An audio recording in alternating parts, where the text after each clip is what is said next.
Warahmatullahi wabarakatuh. Waalaikumsalam warahmatullahi wabarakatuh. Alhamdulillah la haula wala quwata illa billah mabadu. Yang saya hormati Kepala SMK Negeri 1 Banjaragung, Bapak Ibu Dewan Guru SMK Negeri Banjaragung yang berbahagia, marilah kita senantiasa panjatkan rasa puji syukur kita kepada Allah Subhanahu wa taala, yang mana pada kesempatan siang hari ini kita semua masih diberikan kesehatan jasmani dan rohani sehingga kita bisa berkumpul, berkolaborasi dengan kami CDP Angkatan 11 SMK Negeri 1 Banjaragung. Mudah-mudahan kita semua selalu diberikan kesehatan Allah Subhanahu wa taala. Amin amin ya rabbal alamin. Salam serta salam kita sama-sama haturkan kepada junjungan kita Nabi Muhammad sallallahu alaihi wasallam yang selalu kita nantikan sahabatnya kelak di yaumil qiyamah. Allahumma amin.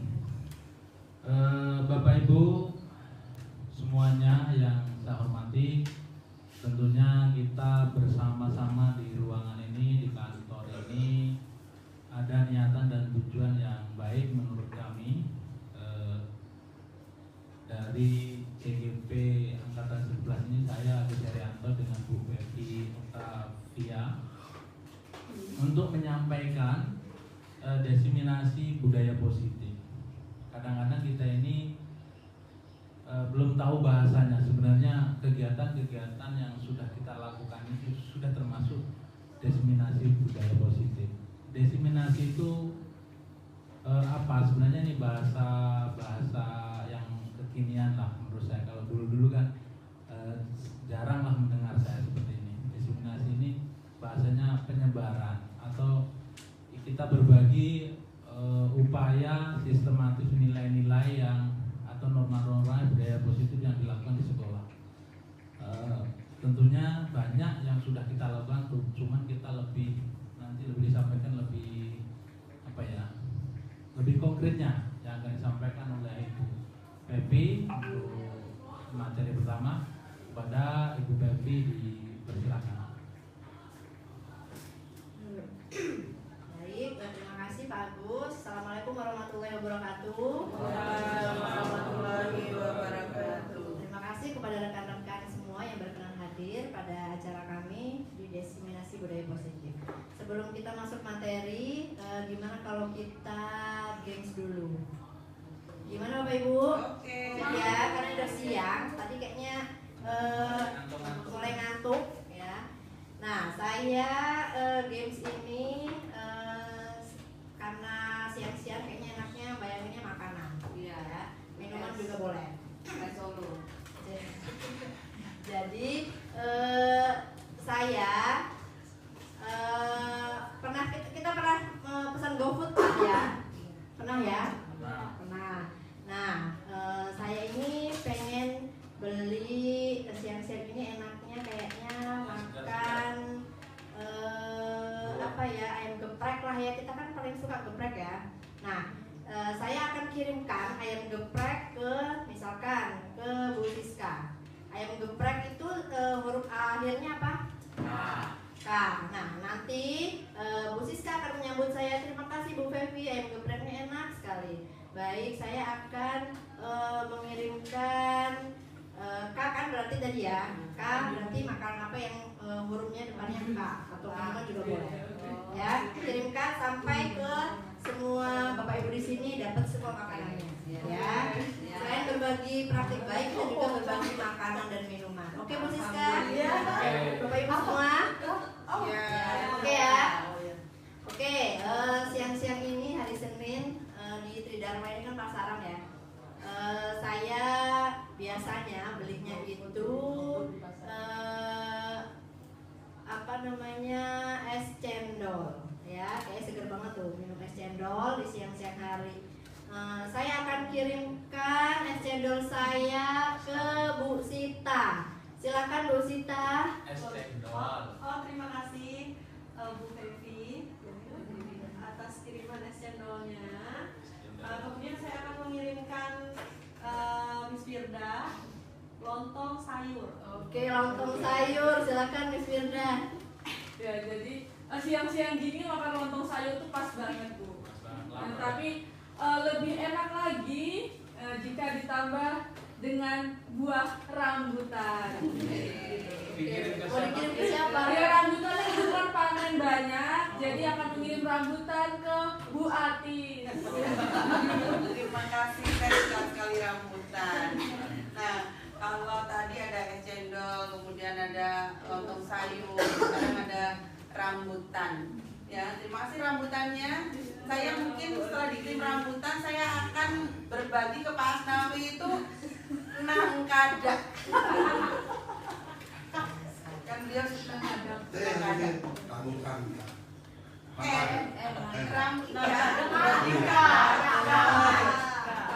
Nah, itu ya apa ya? Ada. Terima kasih Bu Ati, senang keadaannya luar biasa.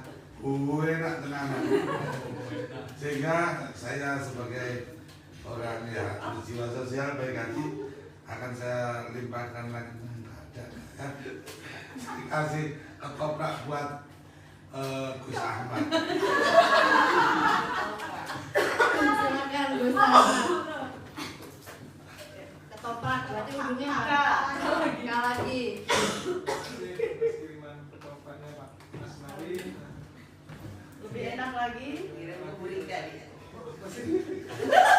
Saya aja nggak apa-apa. Saya ada Pak. Oh, saya akan kirimkan keripik pada Bu Rika.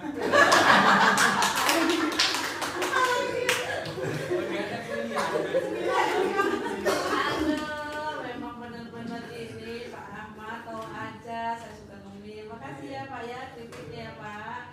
Ada keripik temennya lah, Kelantik, Astri. Lantik, silakan Bu Lastri. Terima kasih Bu Dika atas kiriman pelantikannya. Satu setengah enak. Selanjutnya akan saya kirimkan makanan yang paling favorit di ini paling enak, yaitu gudeg yang akan saya kirimkan ke tempat Bu Siska. Apa Bu?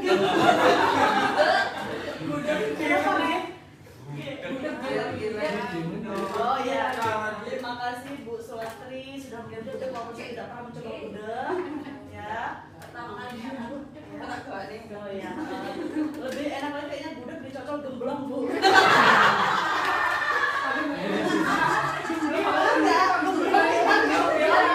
Tahu gemblong kan? Nah, gemblong ini mau saya bagi ke Bu Siti. Silakan Bu Siti. Silakan Bu Siti. Terima kasih Bu Siska sudah memberi saya Gemblong. lebih enak lagi gemblongnya kalau dikasih gula. Terus nanti gulanya yang ngasih Pak Jauh. Oh, dikasih ke saya Bu ya. Karena Pak Jauh udah manis. Tapi akan lebih lengkap lagi bila dikasih apel. Kasih Bu Pepti. Saya kasihkan ke Pak Agus. Bu Arfi. Apelnya seger banget. Nah, jadi kemarin karena saya habis ini ya, tetangga saya habis nikahan gitu, jadi saya dapat apel, jadi saya nemu lemper di sana. Lempernya saya kirimkan sekarang ke Pak Tri lah biar nyicipin.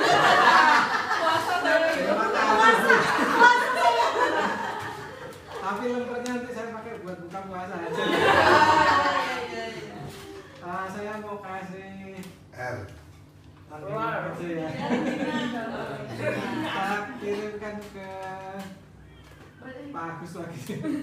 Balik saya. Terima kasih Pak Tri. Lemper apa tadi? Rengginang itu N apa Pak? Gando Pak, gando. Gori. Saya gori. Gurami. Ya, ini yang lebih nikmat dan harganya. Ikan bakar gurame. Silakan dinikmati sendiri ya. Oke, terima kasih Pak Agus. Guramenya nanti akan saya bakar pada saat malam hari ya. Oke, terima kasih. Tepuk tangan untuk kita semua, Bapak Ibu.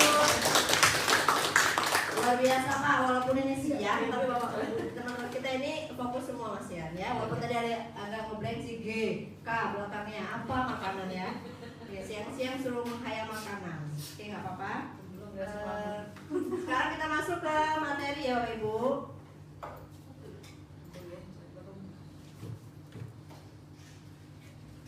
Oke, kira-kira nih budaya positif ya. Apakah yang harus dilakukan untuk membangun budaya positif? Nah, yang perlu dilakukan itu pasti sekolah perlu menyediakan lingkungan dan suasana yang positif, aman dan nyaman. Coba kita tanya pada diri kita sendiri. Sebagai guru, kita pengen nggak sih berada di lingkungan yang positif? Kira-kira lebih enak berada di lingkungan yang positif apa yang toksik? Positif.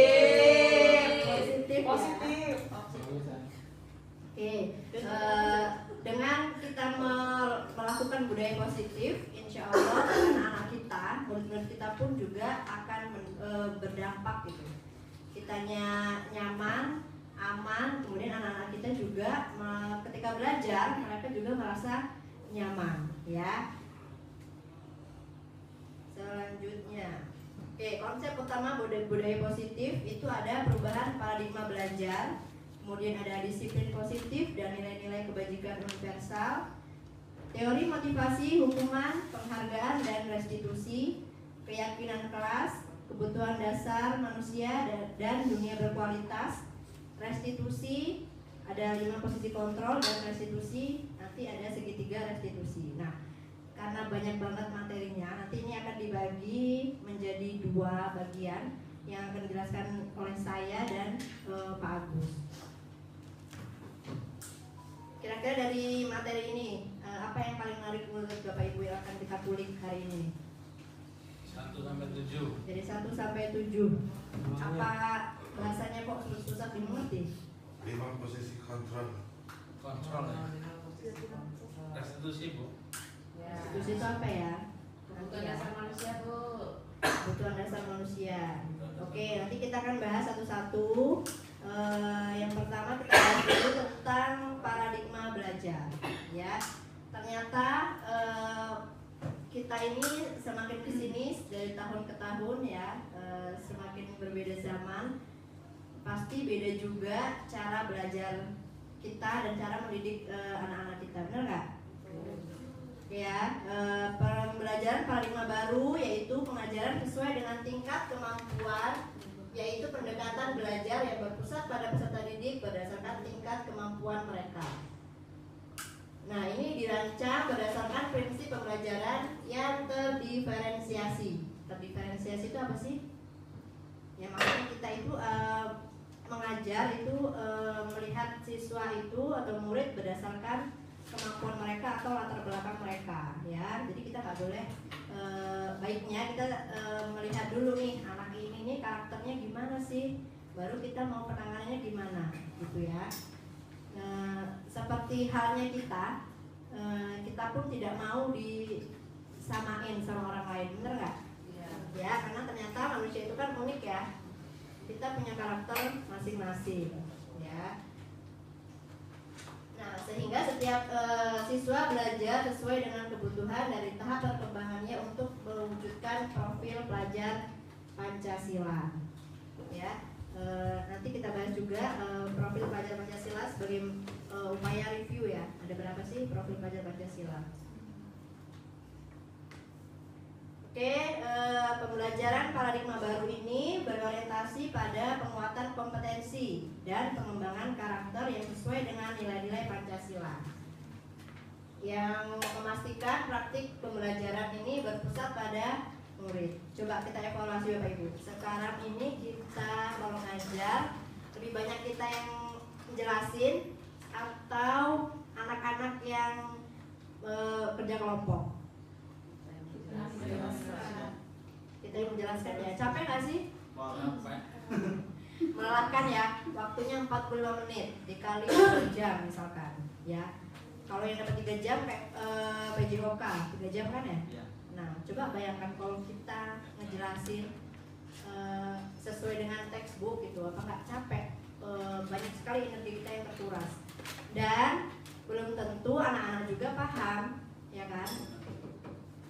Nah, maka sesuai dengan perkembangan kurikulum, maka sekarang ini katanya kita itu sebagai guru lebih baik ke student center atau berpusat pada murid, ya. Jadi gimana kalau berpusat pada murid? Kita jelasin aja dikit-dikit, ya, kita kasih pertanyaan pemantik. Kemudian nanti anak-anak yang kerja kelompok dan menyelesaikan apa sih masalah yang harus diselesaikan pada pembelajaran hari itu.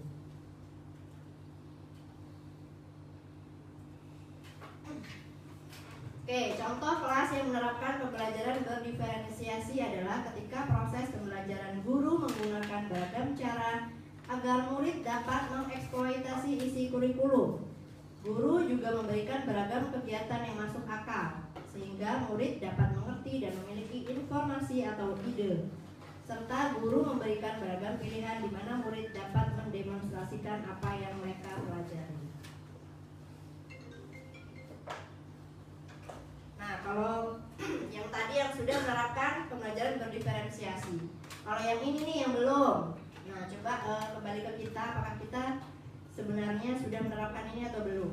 Ya, karena sebenarnya tanpa kita sadari, kita pun sudah belum melaksanakan pembelajaran yang berdiferensiasi. Ya, kalau yang belum nih kayak gini nih, guru lebih memaksakan kehendaknya sendiri. Guru tidak memahami minat dan keinginan murid. Kebutuhan belajar murid tidak semuanya terpenuhi karena ketika proses pembelajaran, menurut guru itu sudah baik. Nah, dan guru tidak memberikan beragam kegiatan dan beragam pilihan. Ya, boleh Bapak Ibu kalau misalnya kita bosan di kelas, kita ajak anak-anak kita keluar, kemudian kita belajar di alam, ya, di bawah pohon juga boleh. Apalagi kalau di kelas di ujung tuh, jam-jam segini tuh jam-jam rawan, jam-jam panas ya. 11 APHP, 11 DPIB, ya kan, itu ruangannya kan nggak memungkinkan. TBSM pun panas juga ya, 11 TSM. Nah, boleh kita ajak keluar,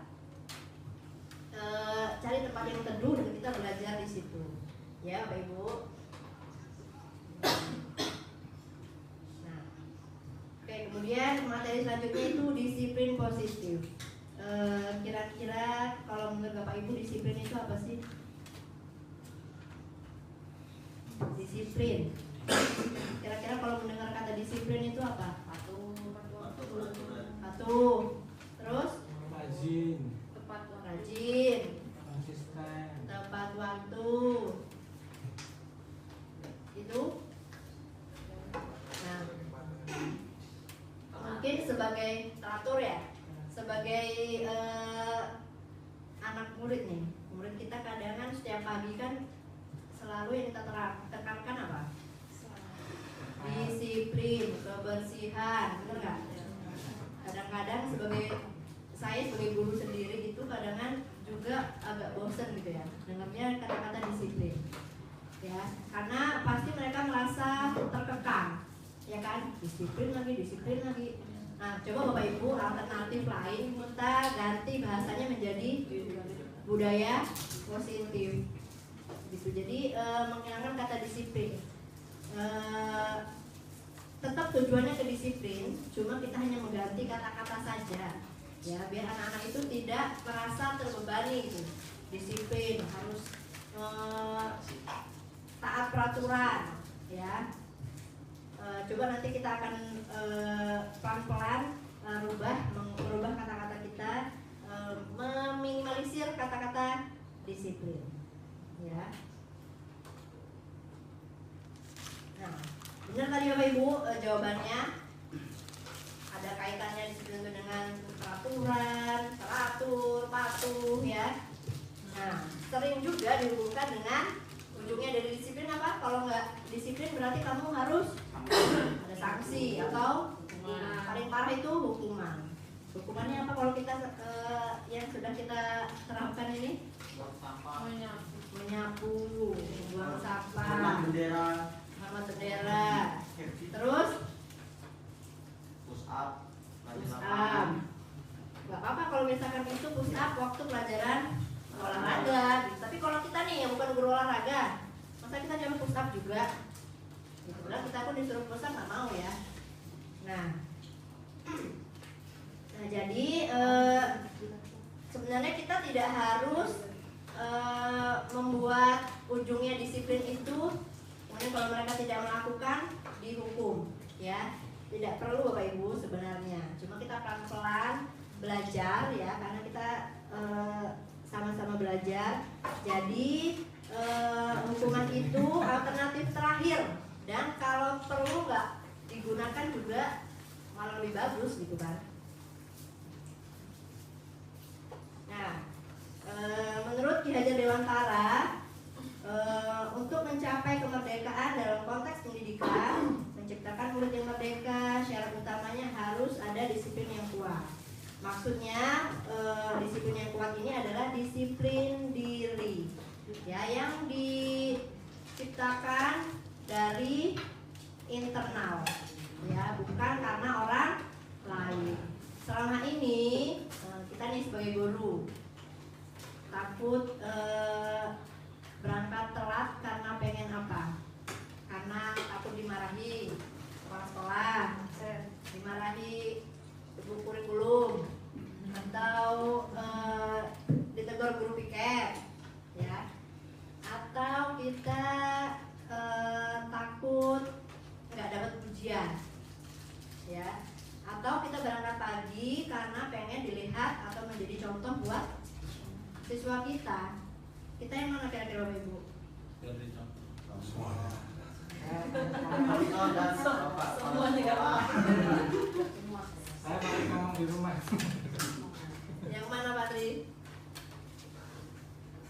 Ya paling bagus ya. Menjadi contoh sebenarnya ya. Mungkin awal-awal kita takut karena ditegur kepala sekolah, atau telat karena nggak bisa sikap ini, absen sikap, ya. Itu salah satunya, ya. Jadi motivasi nih berangkat pagi. Padahal Bapak Ibu itu motivasi yang lahir dari faktor luar gitu kan, faktor eksternal. Nah, itu sebenarnya menjadi PR buat kita bagaimana mengubahnya, yang dari takut dapat teguran, kemudian atau pengen dapat pujian nih, gitu. Berangkat pagi karena pengen dipuji gitu ya, atau ada orang yang ya karena kalau ada bosnya berangkat gitu. Nggak ada bosnya pulang. Kalau nggak ada bosnya boleh pulang.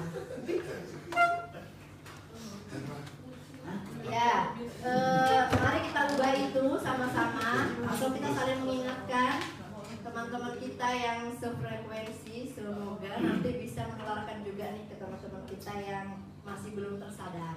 Amin. Ya, pelan-pelan kita munculkan dari motivasi dalam diri, ya. Jadi dekat ya kali ini.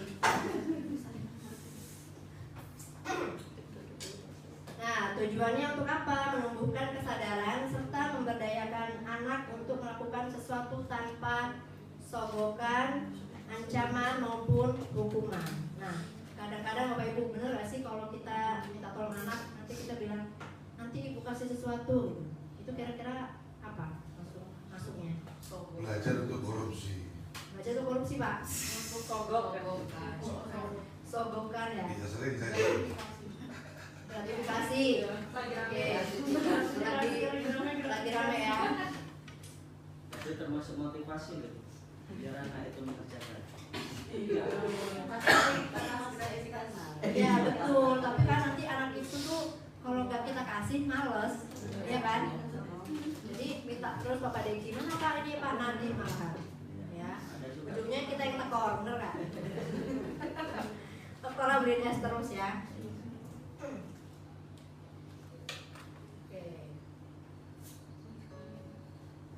Nah, seseorang yang memiliki disiplin diri atau yang dimunculkan dari faktor internal itu orang yang bisa bertanggung jawab terhadap apa yang dilakukannya berdasarkan tindakan mereka sesuai dengan nilai-nilai kebajikan universal. ya sebagai pendidik. Tujuan kita menciptakan anak-anak yang memiliki disiplin diri sehingga mereka bisa berperilaku dengan mengacu pada nilai-nilai kebajikan universal dan memiliki yang paling penting motivasi intrinsik atau dalam diri mereka sendiri, bukan dari orang lain. Nah, kira-kira apa saja nilai-nilai kebajikan universal berdasarkan profil pelajar Pancasila?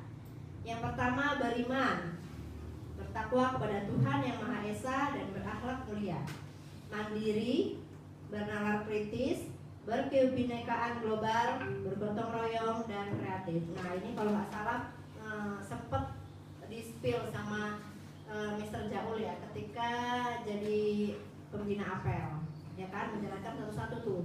Setiap hari ada 2 atau 3 gitu ya Mr. Jaul ya. Oke, materi selanjutnya akan dilanjutkan oleh Pak Agus. Untuk Pak Agus disilakan.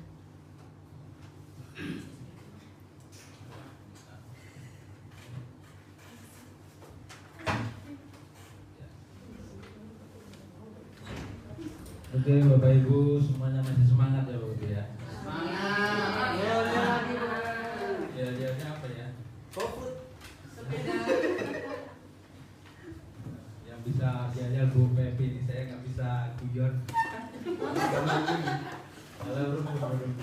Pak, bisa dari suaranya dari Buya. Oke, saya melanjutkan materi dari Bu Pepi, destinasi yang kita bahas untuk siang hari ini. Selanjutnya teori motivasi, hukuman dan penghargaan restitusi.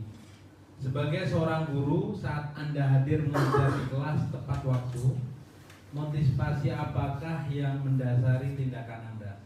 Yang kedua, apakah Anda datang tepat waktu karena tidak ingin ditegur oleh atasan Anda atau Anda ingin mendapatkan pujian dari atasan Anda dan mendapatkan penghargaan sebagai karyawan atau guru berprestasi? Yang ketiga, atau Anda ingin menjadi orang yang menghargai waktu, menghargai diri Anda sendiri sebagai teladan bagi murid-murid Anda, karena Anda percaya tindakan Anda sebagai guru akan dicontoh oleh murid-murid Anda. Nah, ini manakah motivasi yang paling kuat mendasari tindakan Bapak Ibu semua, atau bahkan kombinasi dari 2 motivasi atau bahkan ketiga-tiganya? Ini diantara teori motivasi, hukuman dan penghargaan restitusi ini nomor berapa di Bapak Ibu ini? Atau mendapatkan pujian dari atasan? Yang lain Bapak Ibu? Ini yang menurut Bapak Ibu yang paling bagus yang mana? Menghargai waktu. Menghargai waktu, menghargai diri Anda sendiri. Kira-kira sudah diterapkan belum? Insya Allah. Berproses Pak. Ya, semua kebaikan ini tidak mudah untuk dilakukan. Susah ya. Kita ini datang tepat waktu di depan itu susah. Saya sendiri yang rumahnya dekat itu susah. Lagi Tahu kalau dekat ya Pak. yang rumahnya jauh ya.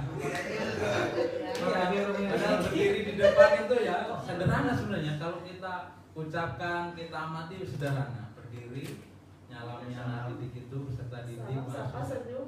Salam, sapa, senyum, tegar guyon. Ini susah. Tapi ya itu ternyata masuk di dalam teori ini yang menurut saya bagus sekali sebenarnya untuk memotivasi memberikan contoh peserta didik. Nah, terus gurunya terlambat nyambut peserta didik kan ya lucu juga.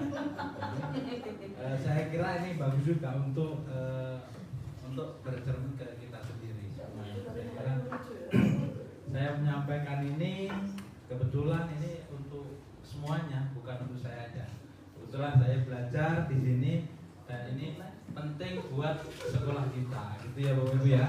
Nah, yang nomor 3 ini ya, menghargai waktu, menghargai diri. Apa kalau kita nggak tepat waktu, nggak dihargai diri kita? Nggak tahu juga ya. Nggak tahu juga itu terjadi ya. Terus pulang tidak tepat waktu, termasuk tidak menghargai diri kita, ya ada juga begitu. Saya kira ini yang bisa menilai ya diri kita sendiri. Enggak ada yang berani negur ya kan? Ya jelas. Ya ini untuk saya kira dari sini siapa tahu kita ada perubahan kolaborasi dengan ini bukan mengajari ya, kami ini dapat ilmu kolaborasi dengan Dewan Guru, nilai-nilai atau budaya positif yang ada di sekolah. Bagaimana bisa kita terapkan bersama untuk kemajuan sekolah kita bersama. Baiknya sekolah ini juga baiknya untuk kita semua. Tapi nanti jeleknya sekolah ini sama, ya kita semua nanti dampaknya. Orang yang siswane di luar yang dijajah. Nah, susah juga kita hanya dimutasi nggak tahu kemana ya. Ini salah satu motivasi buat kita semua. Nomor 3 ini bagus. Oke, selanjutnya motivasi perilaku manusia. Ini ada 3 pilihan. Kenapa ada motivasi perilaku manusia? Yang pertama untuk menghindari ketidaknyamanan atau hukuman. Ini motivasi kita bahwa kita itu biar tidak kena hukuman. Ini salah satu motivasinya manusia menjalankan tugas ini. Yang satu untuk menghindari ketidaknyamanan atau hukuman. Ada yang begitu. Angkat isu-isu ya, penakoran di kepala sekolah. Ini salah satu motivasi. Mungkin bisa jadi kita dari situ dulu, gitu ya. Nah, setelah itu terus jadi kebiasaan atau kebiasaan kita yang baik. Yang kedua untuk mendapatkan imbalan atau penghargaan dari orang lain. Jadi siapa tahu nanti saya berangkat terus ada bonusnya. Nanti di akhir tahun ada rewardnya, gitu kan? Di akhir tahun nanti siapa tahu saya akan jadi apa, gitu kan? Jadi pegawai apa, gitu kan? Gitu ya. Dan motivasi yang selanjutnya untuk menjadi orang yang mereka inginkan dan menghargai diri sendiri dengan nilai-nilai yang mereka percaya. Ini gimana nih? Untuk menjadi orang yang mereka inginkan dan menghargai diri sendiri dengan nilai-nilai yang mereka percaya. Artinya kita jadi panutan mungkin ya, merasa gitu ya. Gimana menurut Bu Rika? Oh, yang prinsip itu artinya kan dia benar-benar dari dalam, dia tidak fokus keluar, tidak fokus ke rumah, tidak fokus ke mau dikasih hadiah atau penghargaan atau tidak, dia hanya fokus pada diri sendiri. Dari situ dia ingin menjadi menjadi orang yang dia inginkan dalam versi dia. Oh iya. Yang dia inginkan tapi versi dia sendiri. Ya, nah pasti kita tuh kalau punya berangkat pagi bahkan dengan diri saya sendiri. bukan karena apa-apa, tapi saya ingin menjadi orang yang disiplin gitu. Disiplin bagus juga sih Bu ya. Disiplin. Orang lain mau bilang apa tapi terserah. Iya. Oke. Selanjutnya motivasi dari dalam diri. Saat seorang anak belajar untuk pertama kali menggabungkan huruf-huruf dan kata-kata serta menyadari bahwa ia dapat membaca, timbul pijar di matanya dan sebuah senyuman di wajahnya. Anak tersebut begitu gembira bahwa ia telah mempelajari dan menguasai suatu keterampilan baru. Kesadaran akan kemampuannya bahwa dia sudah dapat membaca sesungguhnya sudah merupakan sebuah penghargaan. Ini bahasa yang mungkin perlu kita sampaikan ke anak, itu termasuk penghargaan buat anak. Ya ampun, kamu ternyata bisa loh gambar, padahal gambarannya kayak donat. Ternyata kamu bisa gambar ini motor seperti ini, gambarnya seragam. Itu bahasa aja sebenarnya. Saya kemarin sering dulu marah gitu ya. Rasa-rasakan kok Susi capek gitu. Marah itu capek. Iya, kita sering marah itu capek. Nah, ternyata ada trik-trik. Nanti ada pembahasannya. Kita ini sebagai apa sebenarnya dengan peserta didik ini. Kalau kita selalu marah itu lama-lama stroke ya. Rambutnya putih, aku darah tinggi mungkin termasuk itu. Kalau melihat anak nggak bersimpus kan? Terus nggak jadi. Ini salah satu bahwa dengan bahasa kita mengubah sikap anak. Dengan bahasa bisa memberikan semangat anak. Jadi tidak perlu kita ini harus pukul, harus tidak Iya. Bahwa ketika kita begitu juga ngaruh di kesehatan kita. Dan belum tentu mereka itu mendengarkan, cuma Tita Nono. Apa apa Tita Nono lagi? Awas Lihat aja dendam itu, jadi membuat anak jadi dendam. Mungkin beberapa kali kita sudah manggil peserta didik yang memang agak angel, tapi ketika didudukan, diajak ngobrol santai, dia sadar dengan kesalahannya. Tapi nggak harus sesuatu rubah murah. Paling tidak dia sudah tersentuh omongan kita gitu loh. Kemarin udah usia dewasa SMK ini juga nggak gampang kita bentak-bentak nantang gitu ya. Beda dengan anak SD. Kamu apa? Langsung dia takut, set, udah nggak berani lagi. Tapi kalau anak SMK besok wah cemerlang, malah merokok neng jalan bareng kan. Tapi kalau kita omongi dia paling tidak segan, menghargai kita, menghargai ucapan kita. Jadi nggak perlu terlalu tinggi. Mungkin itu sedikit kita tukar pengalaman yang sudah pernah kita lakukan. Restitusi, sebuah pendekatan untuk menciptakan disiplin positif. Restitusi itu adalah proses menciptakan kondisi bagi murid untuk memperbaiki kesalahan mereka. Ini bahasanya restitusi ini. Sudah sering kita lakukan tapi nggak tahu itu kegiatan apa gitu. Sehingga mereka bisa kembali pada kelompok mereka dengan karakter yang lebih kuat. Restitusi membantu murid menjadi lebih memiliki tujuan, disiplin positif, dan memulihkan dirinya setelah berbuat salah. Penekanannya bukanlah pada bagaimana berperilaku untuk menyenangkan orang lain atau menghindari ketidaknyamanan, namun tujuannya adalah menjadi orang yang menghargai nilai-nilai kebajikan yang mereka percayai. Nah, ini restitusi itu untuk menyadarkan mereka, tetapi dengan cara yang memang bisa menyentuh untuk menyadarkan hati peserta didik tersebut. Nah, tadi nggak perlu kita harus teriak-teriak panggil, kenapa kamu melakukan seperti itu? Kegiatan kamu apa kebutuhan kamu gitu kan? Mungkin dia selama ini ditinggalin boe kalau bapaknya kan, terus malam boe disemeni kan, stop juga. Akhirnya di sekolah akan berbuat hal-hal yang tidak kita inginkan. Ini salah satunya. Mungkin penyelesaiannya dengan cara restitusi untuk menyadarkan mereka itu ada beberapa cara kita panggil, dia biar benar-benar menyadari bahwa dia itu salah, tetapi dengan bahasa yang enak untuk diterima oleh mereka. Selanjutnya keyakinan kelas. Nah ini keyakinan kelas, kita sering masuk kelas, apakah sudah pernah kita lakukan di kelas? Saya kira ini keyakinan yaitu nilai-nilai kebajikan universal yang disepakati secara tersirat dan tersurat, lepas dari latar belakang suku, negara, bahasa maupun agama. Keyakinan kelas merupakan kesepakatan kelas yang diyakini bersama-sama.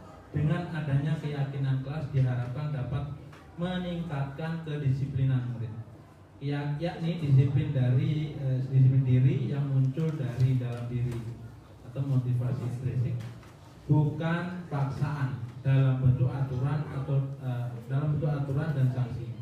Dengan dapat mewujudkan tujuan pendidikan yang berorientasi pada profil pelajar Pancasila, keyakinan kelas adalah salah satu disiplin positif yang bisa kita terapkan dalam membangun budaya positif di sekolah. Di sini keyakinan kelas ini yang sering kita lakukan atau kita sepakati di kelas itu apa biasanya? Keyakinan kelas itu contohnya seperti membuang sampah pada tempatnya, tapi itu disepakati oleh semua kelas. Atau kita apa lagi? Keyakinan kelas itu Pakai kaos kaki di dalam kelas. pakai kaos kaki di dalam kelas, lepas sepatu. Tetapi aturan itu disepakati dan mungkin ditempel. Jadi sehingga bahwa aturan itu benar-benar kita buat dengan kesadaran kita tanpa ada paksaan. Itu namanya keyakinan kelas. Kadang kita sudah tahu tapi nggak pernah melakukan itu. Nah, ini mudah-mudahan dengan adanya pembahasan seperti ini, bagaimana siswa kita ini bisa berubah lebih baik lagi dengan keyakinannya atau dengan keyakinan kita bersama. Kalau kita selalu memarahi tanpa ada aturan, memang kadang-kadang salah juga. Jadi perlu kita sepakati di dalam kelas apa yang harus kita lakukan di setiap harinya. Kalau datang terlambat, apa hukumannya, itu harus disepakati, boleh atau tidak, mau atau tidak. Oke, selanjutnya ini masih kelihatan kelasnya. Apa boleh baca? Nah, terus ini beda, sama. Oke, lanjut ya. Prosedur pembentukan keyakinan sekolah atau kelas. Yang pertama, mempersilakan warga sekolah atau murid di sekolah atau di kelas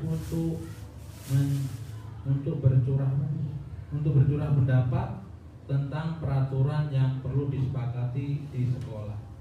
Ini sudah jelas ya, tentunya pendapat dari peserta didik semuanya silakan, siapapun boleh berpendapat.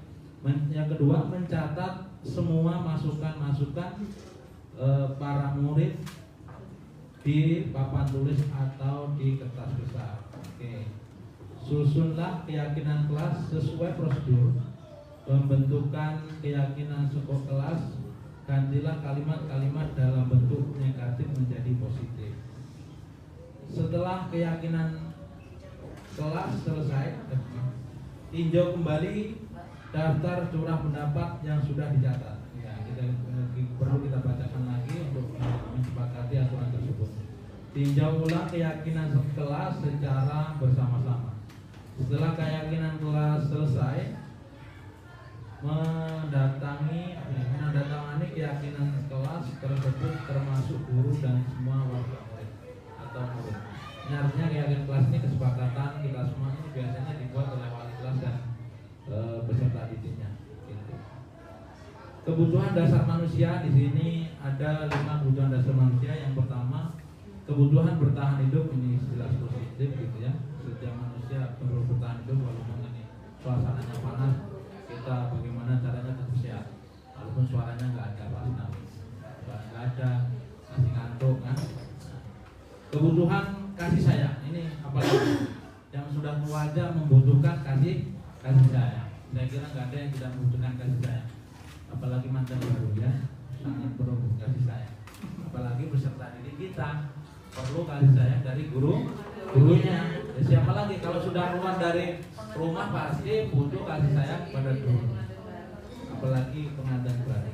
Kebutuhan pengakuan atas kemampuan. Nah ini ya Bapak Ibu, kebutuhan pengakuan atas kemampuan. Ini kadang-kadang anak ini perlu pengakuan bahwa dia itu bisa gitu. Jadi berikan penghargaan ketika mengerjakan tugas, apa yang jadi tugasnya mereka, kasih penghargaan. Jangan langsung dicoret aja. Kamu nggak bisa, apa yang nilainya 0 gitu. Kasihlah penghargaan. Ini sudah penting lah, dikit lagi udah benar. Silakan diperbaiki untuk Bapak kasihnya ke rumahnya. Besok lagi akan lebih baik lagi. Jadi jangan langsung kita vonis bahwa kamu itu nggak bisa. Jangan gitu aja, nggak selesai gitu. Itu termasuk memutuskan semangat anak untuk belajar.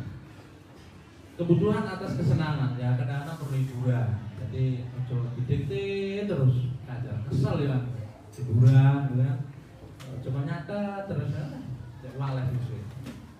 Yang terakhir, kebutuhan untuk mandiri dan memiliki pilihan sendiri. Boleh lah kita waktu yang lain anak-anak itu untuk memilih belajarnya seperti apa, maunya seperti apa. Coba kita ikutin, tetapi kita harus berada di samping mereka, membersamai mereka dengan keinginan mereka, tetapi mengarah kepada positif. Mungkin gitu Bapak Ibu yang perlu kita sampaikan, kebutuhan dasar manusia di sekolah kita. Yang selanjutnya 5 posisi kontrol. Nah ini 5 posisi kontrol ini di antara kita termasuk yang mana? Penghukum, pembuat rasa bersalah, pemantau, teman, dan terakhir manajer. Nah ini posisi-posisi ini pasti ada di Bapak Ibu semuanya. Cuma kita belum tahu kalau penghukum itu seperti apa. Kita tunggu di gerbang itu, anak terlambat langsung pusat. Nah, kamu tahu kan itu pusat itu termasuk